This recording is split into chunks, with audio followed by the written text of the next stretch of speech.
anything, I would open 2 doors. There's just so many people. It gets like so hot. Sorry. You too. Allison, I like people.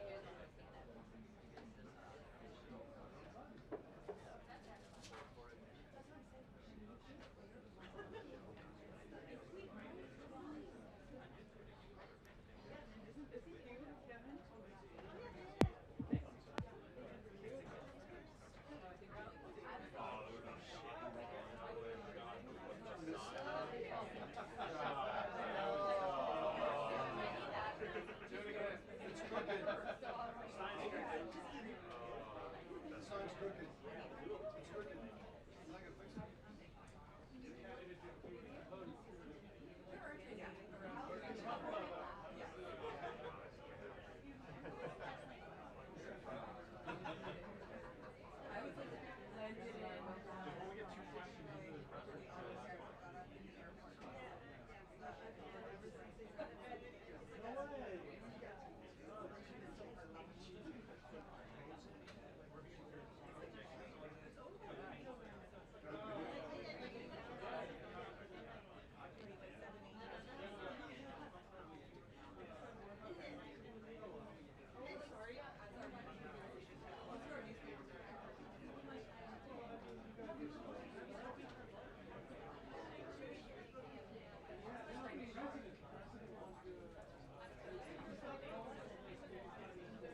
putting my wife. It's really tricky. It's like a nerve.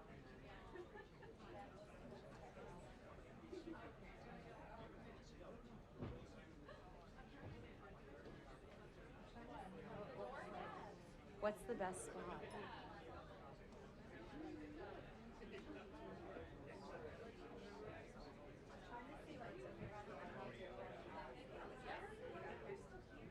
I haven't tried something.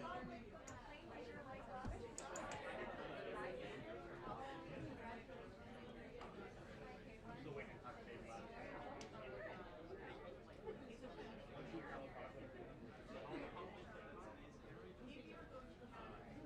And some of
good? What's that?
Make it hard. Call it T-Bone. Hey, trust me. Practice. Where my guy?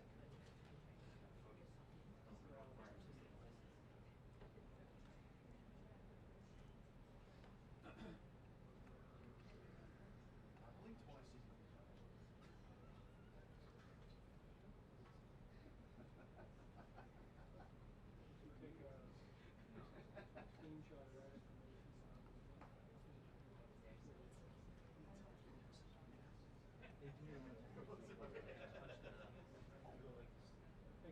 Blow on the LCD.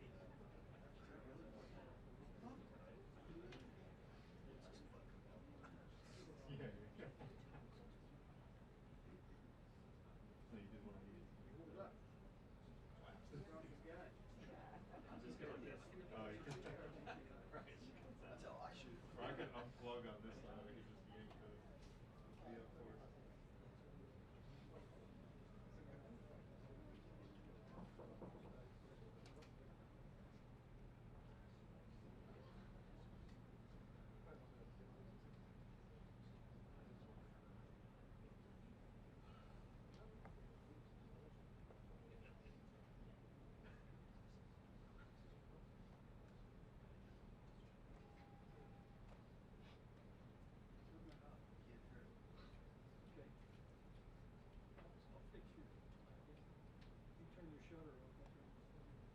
Shutter's always on. Well, why do you think I'm fighting? What do you What's wrong? Yeah, what's I'm wrong? not talking to you, man. I was talking to you. You're talking a lot. Big dog. Who we talking to? Willis.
That's not true. Oh, That was dude. like my worst class in college. No way. I could not take a picture. Oh my gosh. It was bad. It was really bad. They were like, don't do this. That's hilarious. I had Jan Carl in my class. Do you remember Jan Carl? Who won Access Hollywood or something back in the late 80s? Oh, really? Yeah. She had good photos. Yeah. But she was great on TV. Some of us can take pictures, the rest of us can't.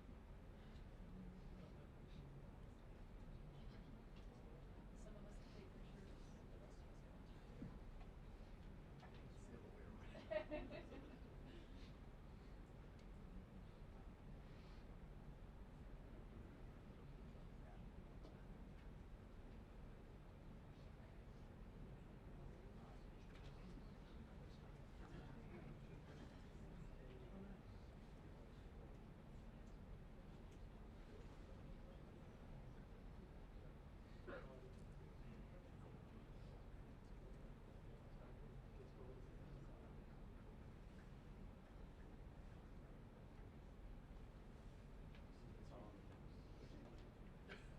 Here we go.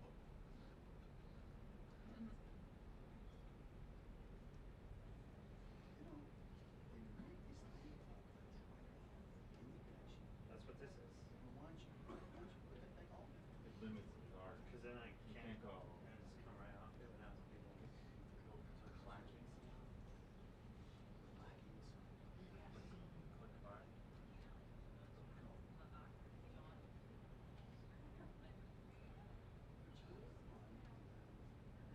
Knick-knack, paddywhack. That's it. Give a note home. Yeah, that's it. Clack. I don't know all of it.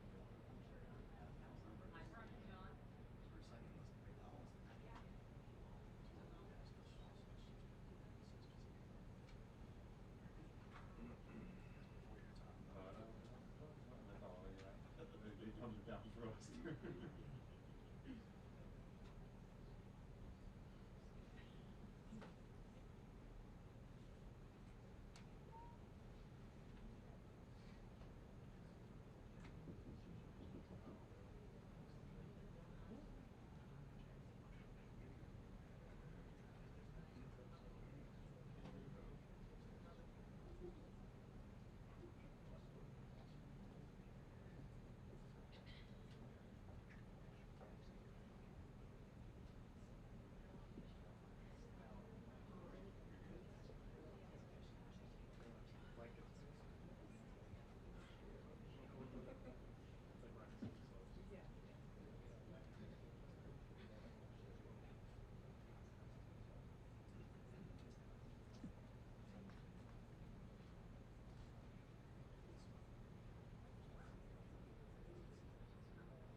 afternoon, everybody.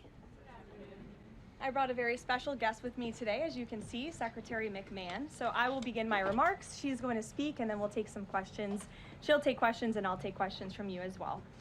First off, yesterday, First Lady Melania Trump and Second Lady Usha Vance traveled to Marine Corps Air Station New River and Camp Lejeune in North Carolina, where they spent the day meeting with students, educators, military families, and United States Marines.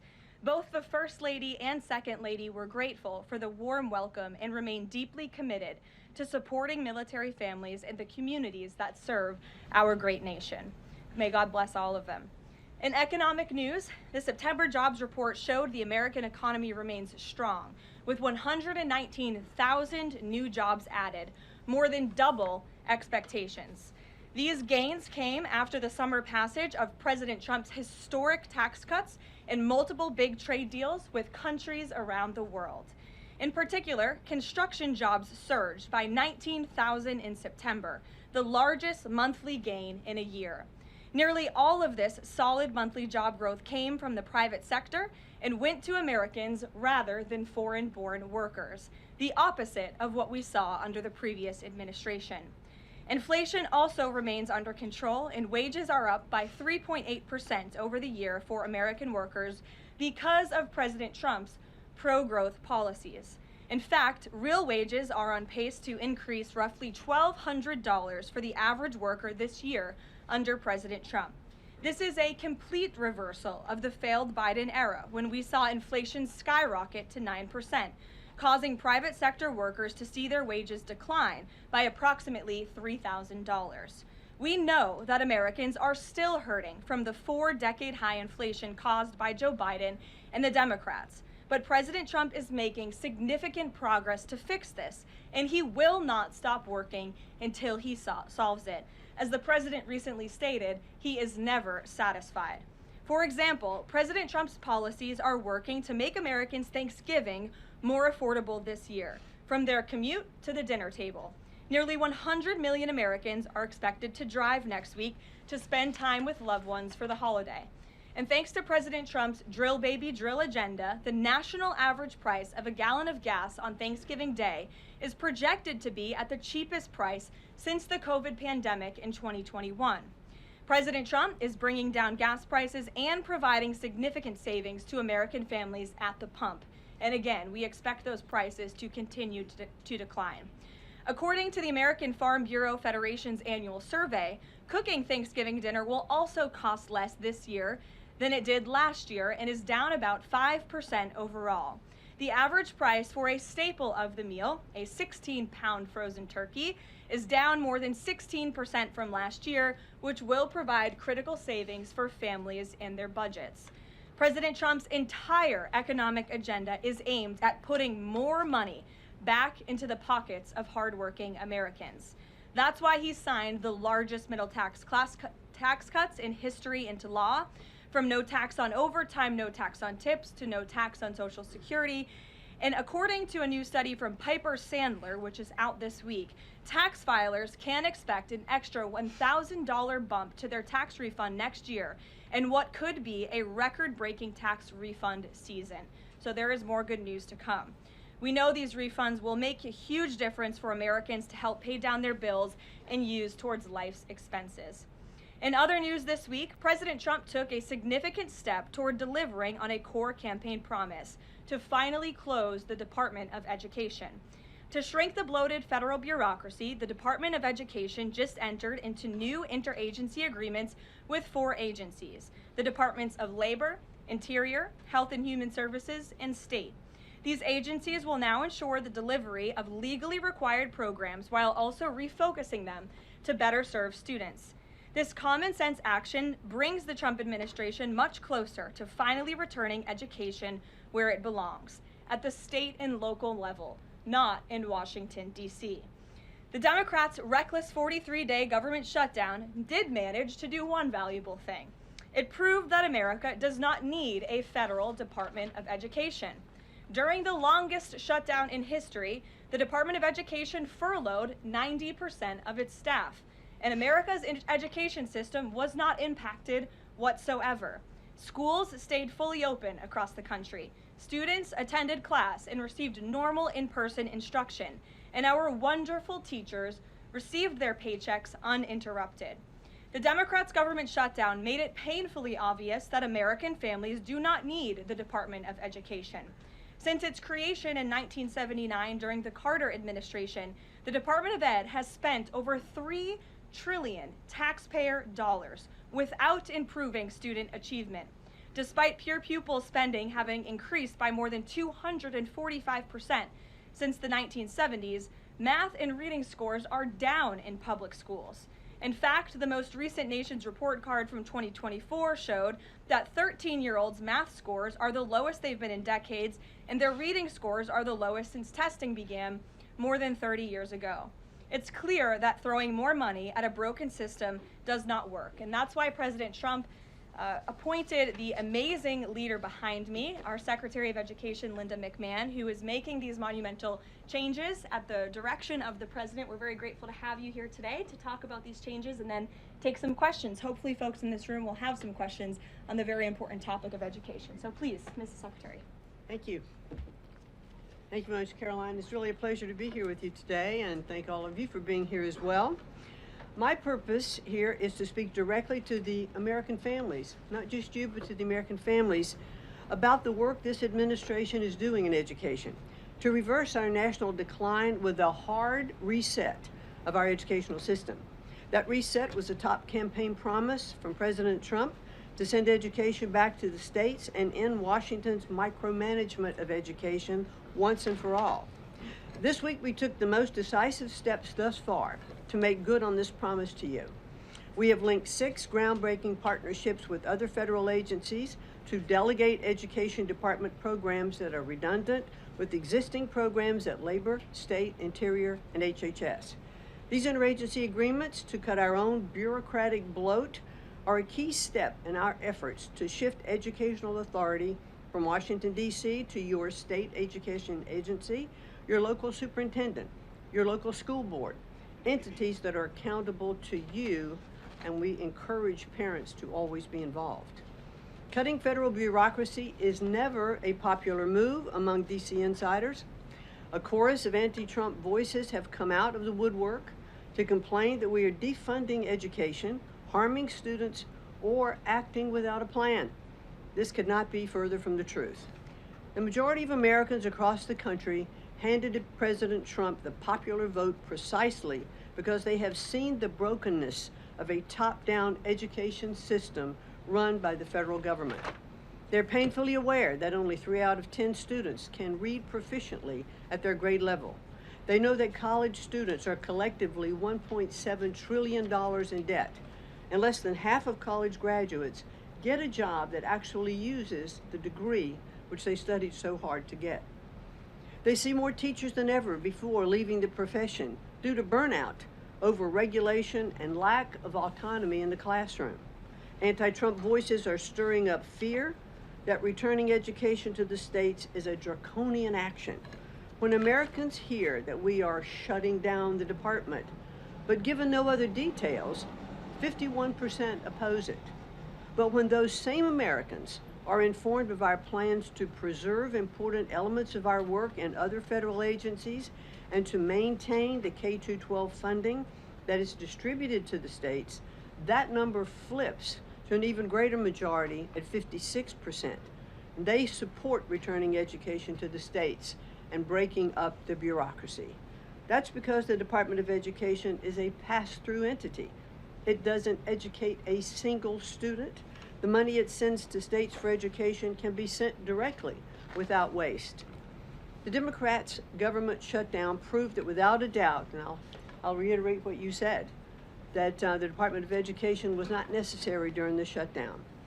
Now, this is what I've seen already on my 50-state tour that I've embarked on. Educators are innovating in their schools.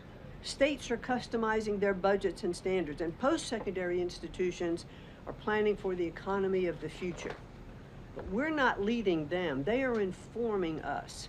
That's why our final mission as a department is to fully empower states to carry the torch of our educational renaissance.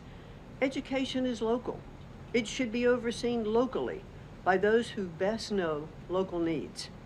We're not ending federal support for education. We are ending federal micromanagement and paving the way for education renewal through state reforms like school choice, the science of reading, and restoring the right priorities in higher education. President Trump promised to send education back to the states, and we're keeping that promise. America's next generation will look back on the work we've carried out, thankful for an education system that prioritizes students over bureaucracy. Thank you. Well, thank you very much, Madam Secretary, and we'll take some questions for the Secretary if you have them. Elizabeth, why don't you start? Thank you for joining us. You announced the partnership to move some functions of the Education Department to other agencies. Are you talking to members of Congress about codifying this so that it lasts beyond the administration?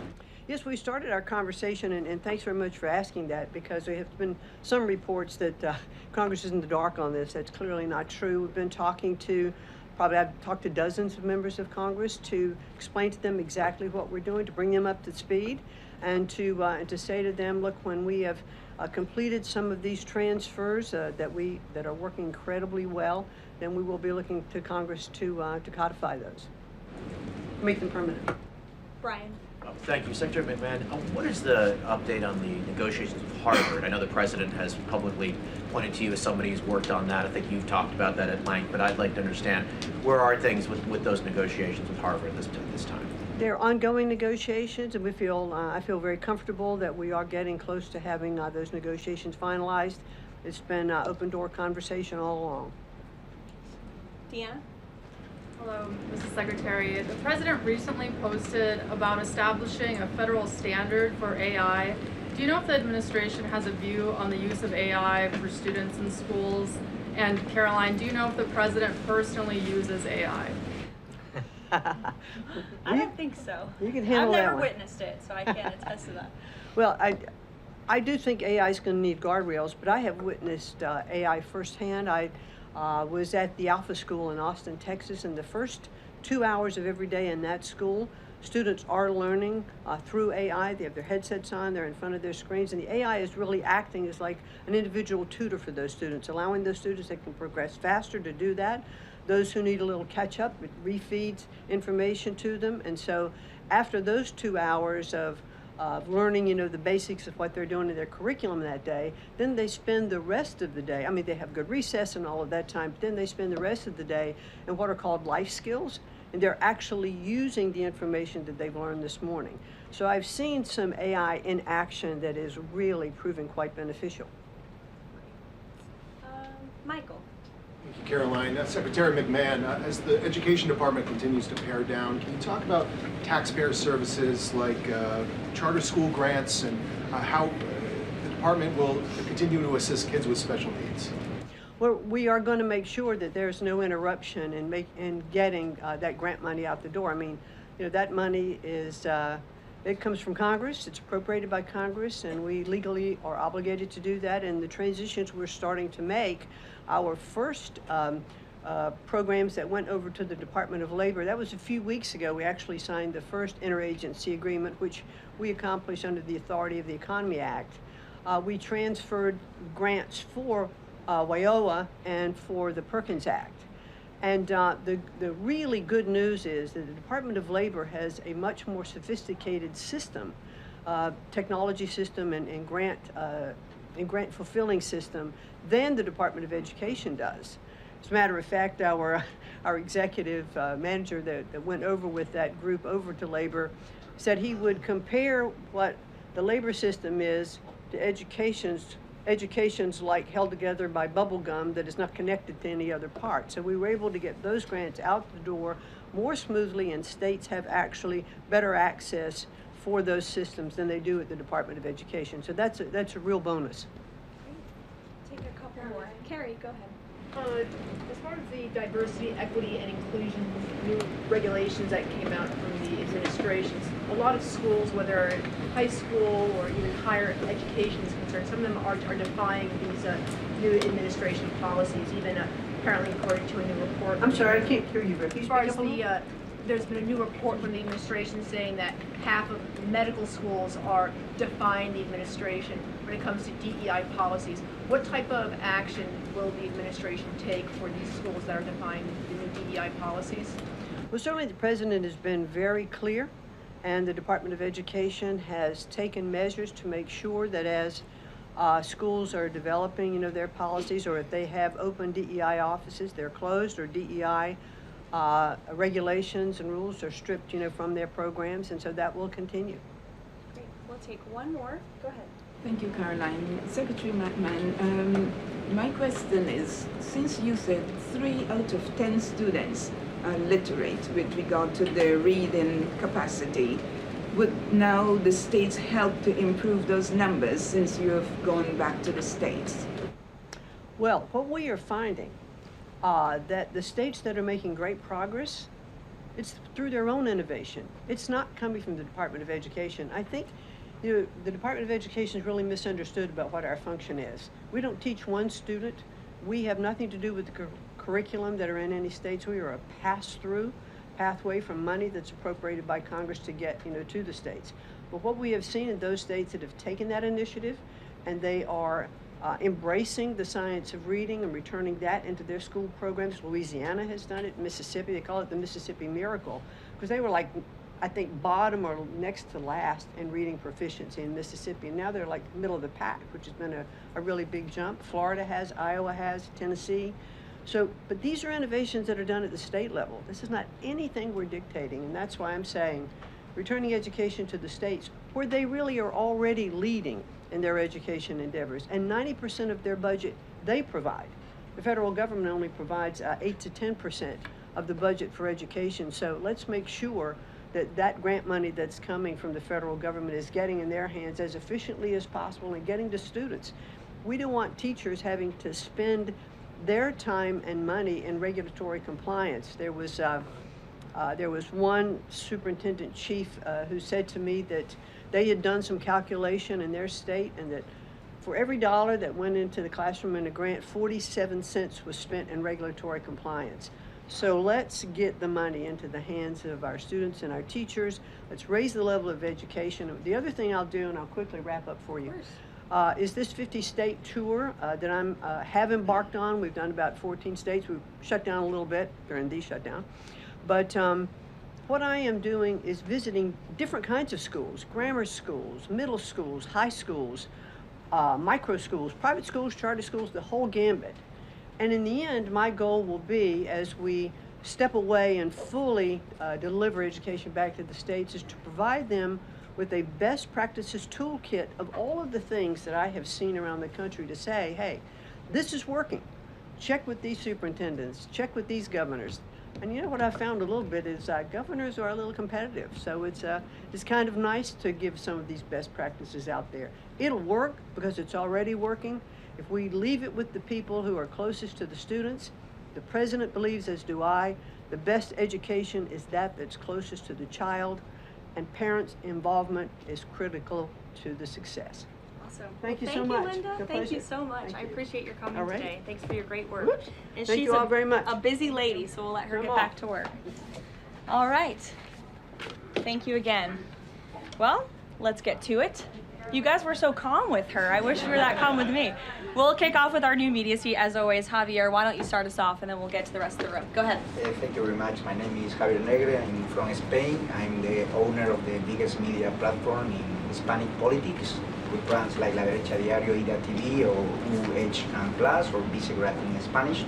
And I'm happy to be here. Thanks for supporting the new media, also in the Hispanic community. We try to fight against medias like Telemundo, Univision, CNN, or NBC News that are spreading fake news and attacking the ICE operations. We will premiere this Sunday the Real America's Voice, the Rainy Show, the first Hispanic show against communism and woke culture that is promoted by people like George Soros to bring communism all over the world, like happened in New York. I have two questions for you, if you don't mind. In Mexico, the young people is protesting against President Sheinbaum. They think she's doing nothing against the cartels.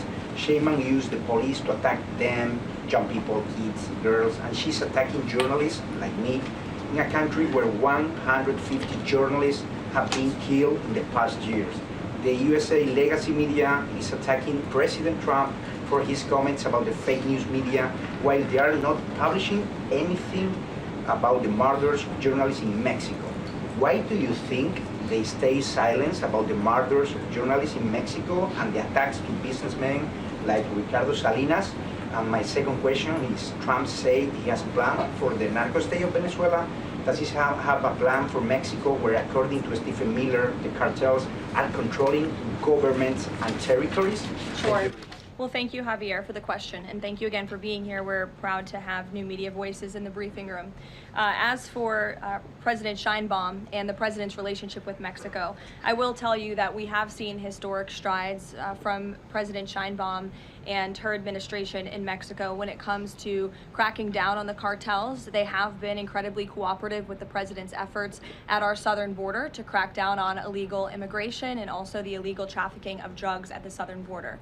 Now the president is very interested in taking additional measures against the drug cartels. He's been very clear about that. He's spoken about it, and this is a promise that he made to the American public. And so his national security team is discussing these options all of the time. And on the campaign trail, the president promised to take on the cartels. He has taken unprecedented action to do so, and he has left additional options at his disposal on the table. So those are only decisions that the president can make. Thank you. What about the silence of the legacy media about the murders of journalists in Mexico? 150 journalists have been killed in the past years. Yeah, well, it's certainly something I wish the media would report on more, and it's something that this administration absolutely condemns. I can't speak for the media, but I can speak for the president. That's not something he wants to see. Thank you. Sure.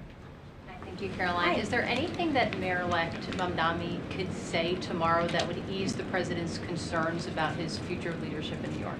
Look, I don't want to speak for the president or get ahead of this meeting that we are currently working on tomorrow. As you saw, the president put out a statement tomorrow that the mayor-elect will be coming to the Oval Office, and so our teams are arranging those details. I won't get into the president's thinking on it. I think you'll all hear from him directly. I also think I will just add, it speaks volumes that tomorrow we have a communist coming to the White House because that's who the Democrat Party elected as the mayor of the largest city in the country. I think it's very telling, but I also think it speaks to the fact that President Trump is willing to meet with anyone and talk to anyone and to try to do what's right on behalf of the American people, whether they live in blue states or red states or blue cities, in a city that's becoming much more left than I think this president ever anticipated in his many years of living in New York himself. Nancy. Thanks, Caroline. This morning, President Trump accused 6 Democratic lawmakers of seditious behavior punishable by death. Just to be clear, does the president want to execute members of Congress? No. Let's be clear about what the president is responding to, because many in this room want to talk about the president's response, but not what brought the president to responding in this way. You have sitting members of the United States Congress who conspired together to orchestrate a video message to members of the United States military, to active duty service members, to members of the national security apparatus, encouraging them to defy the president's lawful orders. The sanctity of our military rests on the chain of command. And if that chain of command is broken, it can lead to people getting killed. It can lead to chaos. And that's what these members of Congress who swore an oath to abide by the Constitution are essentially encouraging. We have 1.3 active duty service members in this country. And if they hear this radical message from sitting members of Congress, that could inspire chaos and it could incite violence and it certainly could disrupt the chain of command. These 3 members of Congress, I will also add, knew exactly what they were doing. You look at Alyssa Slotkin. She's a former member of the CIA. Mark Kelly was a captain in the U.S. Navy. Maggie Goodlander was a naval officer, and notably, she is also the wife of Joe Biden's national security former advisor, Jake Sullivan. And so these members knew what they were doing. They were leading into their credentials as former members of our military, as veterans, as former members of the national security apparatus to signal to people serving under this commander-in-chief, Donald Trump, that you can defy him and you can betray your oath of office. That is a very, very dangerous message. and it perhaps is punishable by law. I'm not a lawyer. I'll leave that to the Department of Justice and the Department of War to decide. But the president has Chris, go frequently, ahead. but Caroline, can I just follow up? The president and the vice president, for that matter, have accused the other side of encouraging political violence. Isn't that exactly what the president is doing when he says that members of Congress should be killed? Why aren't you talking about what these members of Congress are doing to encourage and incite violence? They are literally saying to 1.3 million active duty service members not to defy the chain of command, not to follow lawful orders. Actually, Every they said single you can refuse an illegal order, which but is they in the are uniform but code they're of military suggesting justice. they're suggesting, Nancy, that the president has given illegal orders, which he has not. Every single order that is given to this United States military by this commander-in-chief and through this chain of command, through the Secretary of War, is lawful. And the courts have proven that. This administration has an unparalleled record at the Supreme Court because we are following the laws. We don't defy court orders. We do things by the books. And to suggest and encourage that active duty service members defy the chain of command is a very dangerous thing for sitting members of Congress to do. And they should be held accountable, and that's what the president wants to see. Phil. Thank you. Ambassador Mike Huckabee had a meeting with Jonathan Pollard, a former U.S. citizen who was convicted and spent 3 decades in jail for selling state secrets to Israel. Did the White House know that that meeting was going to happen? Does the administration condone it? The White House was not aware of that meeting, but the president stands by our ambassador, Mike Huckabee, and all that he's doing for the United States and Israel. You said that the president was going to do what was right for U.S. citizens, regardless of whether they lived in blue or red states. I'm curious if there's any chance in tomorrow's meeting with Mayor-elect Mamdani that he will be able to convince the president to abandon that promise to cut off federal funding to New York City. Look, Phil, we'll see how the meeting goes tomorrow, and I'll let the president speak for himself. Natalie. Thank you, Caroline. What did the president mean when he called reporter piggy? Look, the president is very frank and honest with everyone in this room. You've all seen it yourself. You've all experienced it yourselves, and I think it's one of the many reasons that the American people reelected this president, because of his frankness. And he calls out fake news when he sees it. He gets frustrated with reporters when you lie about him, when you spread fake news about him and his administration. But he also is the most transparent president in history, and he gives all of you in this room, as you all know, unprecedented access. You are in the Oval Office almost every day asking the president questions. And so I think the president being frank and open and honest to your faces rather than hiding behind your backs is frankly a lot more respectful than what you saw in the last administration, where you had a president who lied to your face and then didn't speak to you for weeks and hid upstairs and didn't take your questions. So I think everyone in this room should appreciate the frankness and the openness that you get from President Trump on a near daily basis. And go ahead. As a follow-up, Yes. The Washington Post just reported that the Coast Guard has I'm stopped calling on considering- Bloomberg. Go ahead. Caroline, thank you. 2 questions for you. The New York Times is reporting that the administration is now sending a U.S. official to the G20. They are sending Mark Dillard. Can you confirm if that is true, and then also explain the shift in? I'd be happy to explain, because there is not a shift. The United States is not participating in official talks at the G20 in South Africa. I saw the South African president running his mouth a little bit against the United States and the president of the United States earlier today, and that language is not appreciated by the president or his team. The ambassador or the representative of the embassy in South Africa is simply there to recognize that the United States will be the host of the G20. They are receiving that send-off at the end of the event. They are not there to participate in official talks, despite what the South African president is falsely claiming. On Ukraine, there have been reports that President Zelensky said, he's looking to look at the plan, that there's been reports about the Trump administration proposing a plan. Can you just give an update on where Russia-Ukraine stands, and does the president plan to speak with Zelensky anytime soon, or when can you expect that? So I'm happy to provide an update. I've seen quite a bit of reporting on the latest with Russia-Ukraine, so let me clarify and give you guys the truth on where it currently stands. President Trump has made it very clear since day one, and even on the campaign trail, that he wants to see this war come to an end. He has grown increasingly frustrated with both sides of this war, Russia and Ukraine alike, for their refusal to commit to a peace agreement. But nevertheless, the president and his national security team are steadfast in seeing this war come to an end, to end the killing and deliver on the president's promise. Special Envoy Witkoff, Marco Rubio, have been working on a plan quietly for about the last month.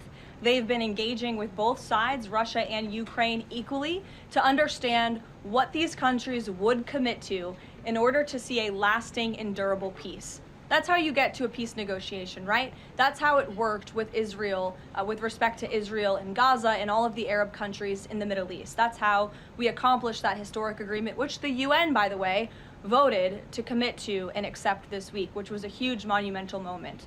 So they have been engaged with both sides, and these talks are continuing. As always, I'm not going to litigate the details of this plan as it's ongoing and it's in flux, but the president supports this plan. It's a good plan for both Russia and Ukraine, and we believe that it should be acceptable to both sides, and we're working very hard to get it done. And I'll also add, I know Secretary Driscoll did meet with President Zelensky today. We spoke with him.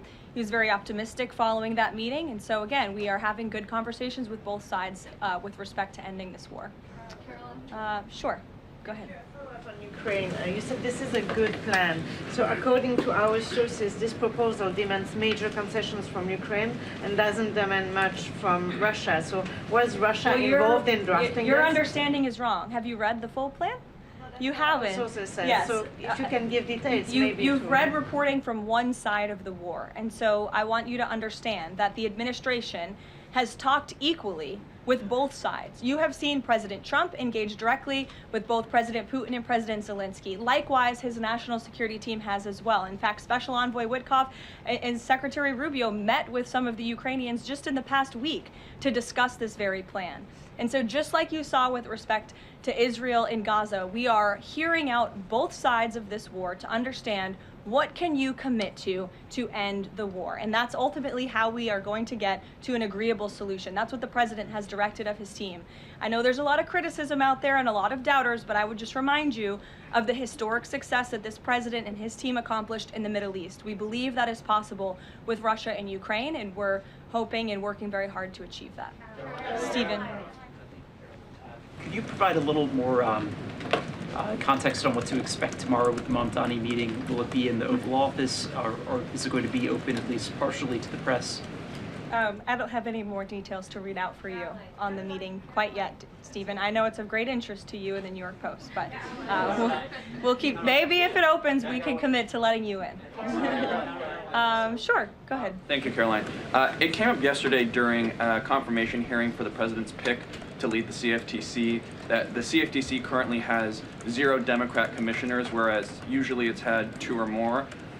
Does the president plan to appoint Democrats to financial regulators like the CFTC and SEC, or does the president feel that there shouldn't be Democrat leadership at those agencies, consistent with the administration's move earlier this year to remove Democrats from the FTC and other agencies? I'm going to be completely honest. I haven't spoken to the president about the CFTC in quite some time, but I'm happy to check in with our presidential personnel office and see if there's any updates that we can provide you there.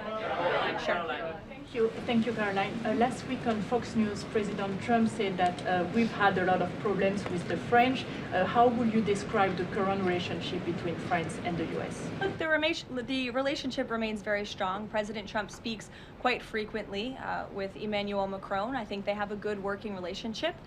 But the president is not shy to point out when he has disagreements with world leaders as well. And he's done that with respect to Mr. Macron as well. Deanna, go ahead. Caroline, there are reports that Qatar is acting as a mediator in the Ukraine peace process. Can you confirm that, and why did the president choose that country? I'm not going to get into further details other than what I previously shared, which I think was quite a bit of information. Brian?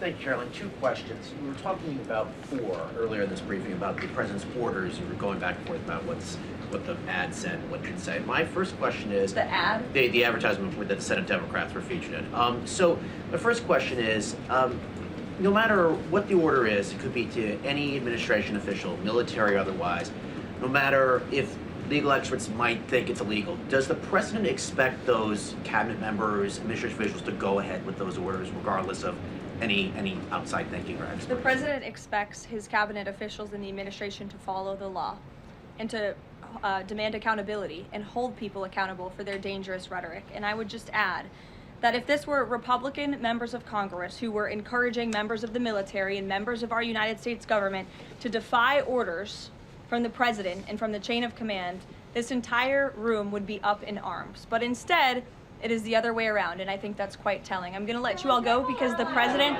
excuse me,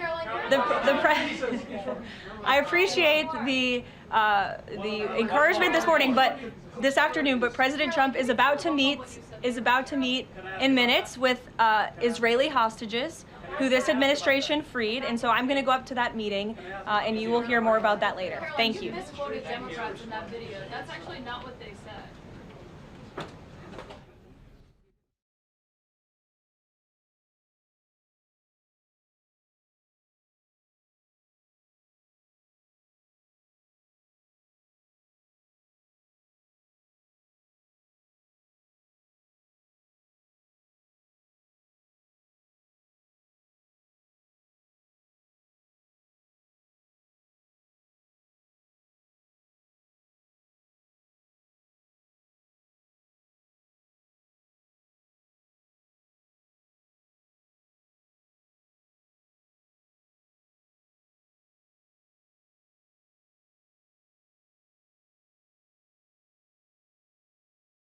You're punishable by death.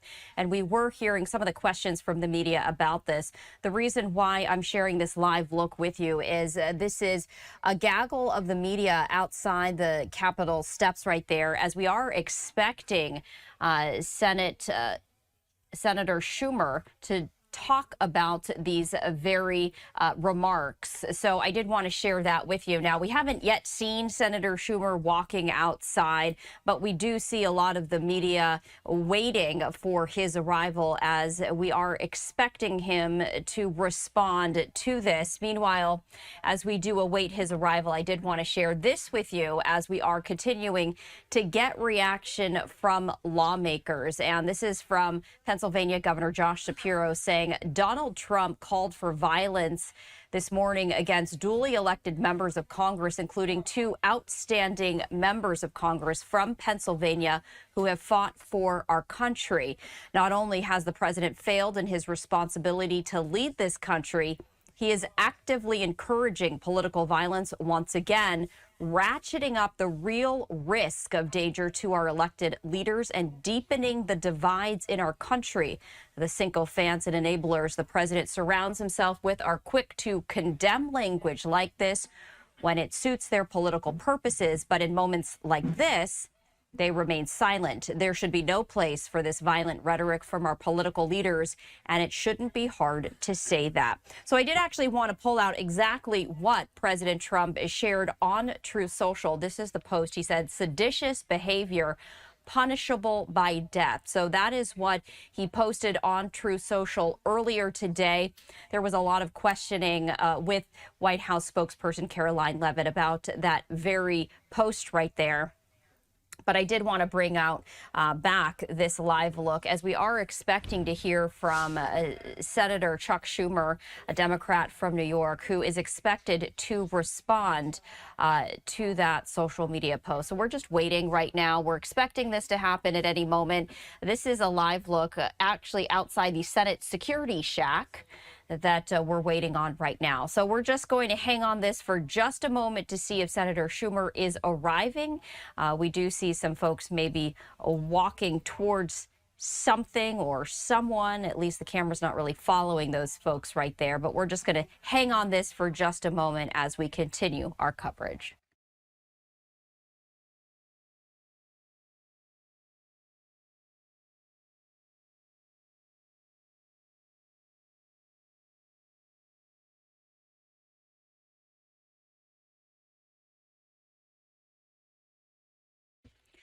All right, so we don't see Senator Chuck Schumer right there just yet, but we're going to continue to monitor this live look as